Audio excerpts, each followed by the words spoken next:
अवकाळी पावसाने गुरुवारी संपूर्ण पुणे शहराला झोडपलंय. पावसामुळे रोडवर प्रचंड पाण्याचे लोट वाहत होते. अनेक ठिकाणी पाणी तुंबल्यामुळे रस्ते जलमय झाले होते. रस्त्यावरची झाडे देखील पडून सिंहगड रोडवर नवशा मारुतीजवळ एक हार फुले विकणारी महिला मृत्युमुखी पडली. आता 3 दिवस सुट्टी असल्यामुळे प्रशासन ज्या ज्या ठिकाणी पाणी तुंबत होते त्या ठिकाणी उपाययोजना करणार का याकडे नागरिकांचं लक्ष लागलंय. गुरुवारी झालेल्या पावसात वाहने अडकून अनेक वाहने बंद पडली होती. लोकांनी वाहने आहे तेथेच ठेवून कसे तरी घर गाठले. नागरिकांनी अशा वेळेस वाहने पावसाच्या पाण्यात घालू नये असे आवाहन प्रशासनाकडून करण्यात आलंय.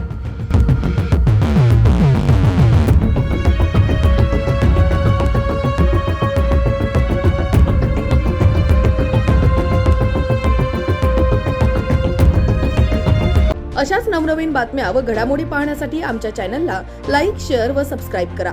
Top news Pune. जाहिराती व बातम्या देण्यासाठी संपर्क मुख्य संपादक कैलास गायकवाड.